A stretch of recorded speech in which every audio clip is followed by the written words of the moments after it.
Hello दोस्तों, जितने भी हमारे सब्सक्राइबर इस वीडियो को देख रहे हैं, सबसे पहले उन्हें नमस्कार। मैं राहुल मिश्रा आप लोगों को आज एसएससी सीपीओ के बारे में जानकारी देना चाहूँगा। भाई, जैसे कि आप सभी जानते हैं कि मैं एसएससी सीपीओ का दौर था जो 1 नवंबर को क्लियर हुआ है। भाई, मैंने अपना फिजिकल पूरे अच्छे तरह से क्लियर कर चुका हूँ और आज मैं गांधी मैदान में बैठ के अपना फिजिकल का रिव्यू दूँगा, क्योंकि बहुत लोग कमेंट भी कर रहे थे कि अपना एसएससी सीपीओ का पूरा रिव्यू दीजिएगा भैया, कैसे गए, कैसे एंट्री लिए, क्या क्या डॉक्यूमेंट लगा। तो आज इस वीडियो में आपका सारा डाउट क्लियर हो जाएगा सीपीओ के रिलेटेड। तो सबसे पहले मैं बिहार का हूँ, तो बिहार का ज़्यादातर सेंटर ईस्ट सिंहभूम ही है ज़्यादातर लोगों का। तो ईस्ट सिंहभूम में भाई 6 बजे रिपोर्टिंग था, हम लोग 5 बजे से लाइन लग चुके थे। और कितना लोग को ये भी जानना रहता है कि जाएंगे कैसे, तो सबसे पहले आपको टाटा नगर जाना ही पड़ेगा। टाटा नगर से ही आप राखा माइंस के लिए या राखा के लिए आप ऑटो ले सकते हैं। बस भी चलता है, लोकल बस भी चलता है। बस में आपको 50 रुपये का भाड़ा लगेगा, डायरेक्ट सीआरपीएफ कैंप के पास ही उतारेगा, वहाँ से 600 मीटर पहले उतारेगा, वहाँ से आप पैदल जा सकते हैं। ऑटो से आपको 100-150 रुपये लगेगा, आप जा सकते हैं। तो कनेक्टिविटी के लिए तो बता दिए। उसके बाद रिपोर्टिंग टाइम पे आते हैं भाई। तो 5 बजे आपको रिपोर्ट करना है, लाइन में लग जाना है। 6 बजे तक आपका रिपोर्टिंग होगा। उससे लेट भी आइएगा तो ले लेता है, ऐसा इशू नहीं है कि 5 मिनट लेट हो गया, आधा घंटा लेट हो गया तो नहीं एंट्री हो सकता, क्योंकि हमारे बैच में 7-7 बजे तक लड़का आया था। 6 बजे ऑफिशियल टाइम है कि आपको 6 बजे तक एंट्री लेगा। हम लोग 5 बजे ही लाइन में लग चुके थे। उसके बाद अंदर गए तो भाई सबसे पहले एडमिट कार्ड देखा गया, आधार कार्ड देखा गया, ठीक, ये दोनों क्रॉस चेक हो गया। उसके बाद जिनके पास डीएल था, डीएल मतलब ड्राइवरी लाइसेंस, तो उनका ड्राइवरी लाइसेंस भी देखा गया। उसका एक फ़ोटो स्टेट भी आपके पास रहना चाहिए, क्योंकि अंदर में जाके आपको फ़ोटो स्टेट भी सबमिट करना पड़ेगा लाइसेंस का। उसके बाद हम लोग को पहले से ही वहाँ पे ईस्ट सिंहभूम में पहले से ही एक लिस्ट निकला रहता है, जिसमें आपका चेस्ट नंबर अलॉट रहता है पहले से ही। तो आपके रोल नंबर के हिसाब से आपको चेस्ट नंबर पहले से दे दिया जाएगा।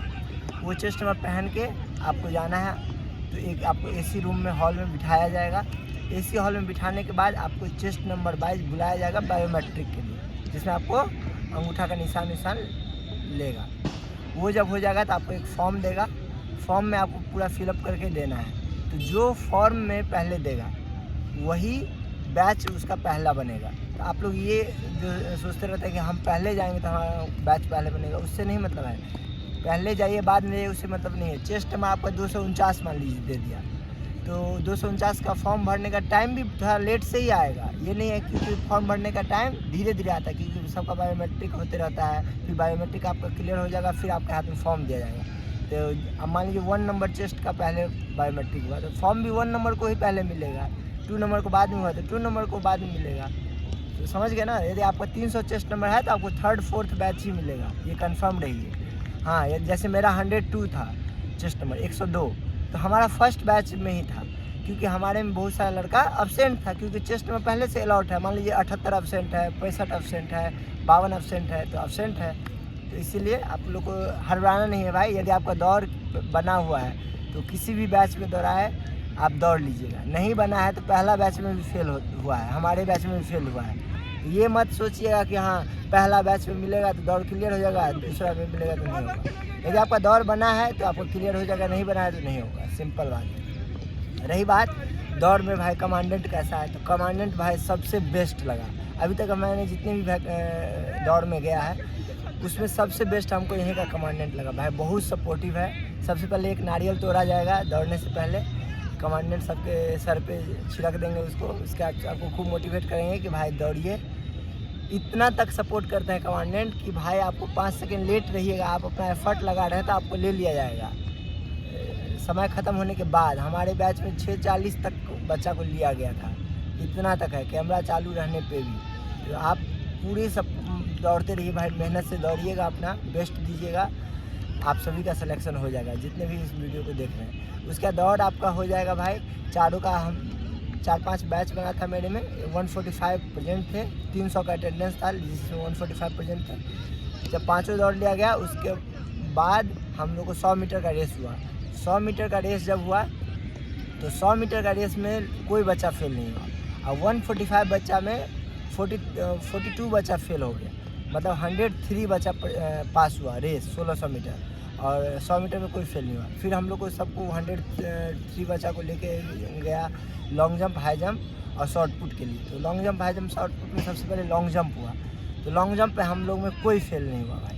लगभग थर्ड चांस तक सब पास हो गया, ठीक।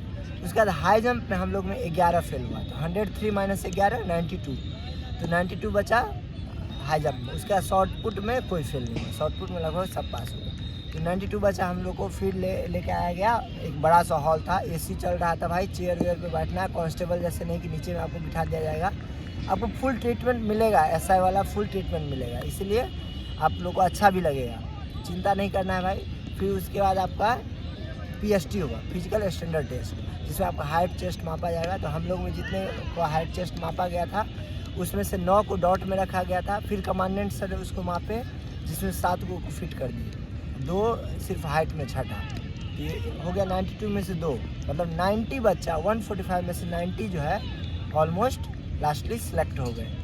तो भाई आप लोग भी हो जाइएगा, इसलिए चिंता नहीं करना है यार। हाँ, ट्रैक बता दो भाई, इतना स्मूथ ट्रैक, पिच है पूरा, जिसमें 900 मीटर जाना है, 700 मीटर आना है। अब बोलिएगा 900 मीटर क्यों बना दिया, 800 रहना चाहिए था। 900 इसलिए बना दिया गया क्योंकि आप जाते वक्त आपको एक ढलान आएगा, तो वो अच्छा है। और वही यदि आते वक्त फिर यदि 800 मीटर ही आइएगा तो फिर ढलान पे चढ़ना भी तो पड़ेगा, इसीलिए 900 मीटर आगे रखा है कि ढलान पे जब आप नीचे हो जाइएगा तो आगे तक चले जाइए, और जब रिटर्न होइएगा तो ढलान से पहले ही आप रुक जाइए। समझ रहे हैं बात को, कि 900 मीटर आप जाइएगा तो आपको ढलान सपोर्ट कर देगा, आते वक्त आपके लिए चढ़ान नहीं रहेगा। बस यही बात है कि 900 मीटर जाना और 700 मीटर आना किया गया है।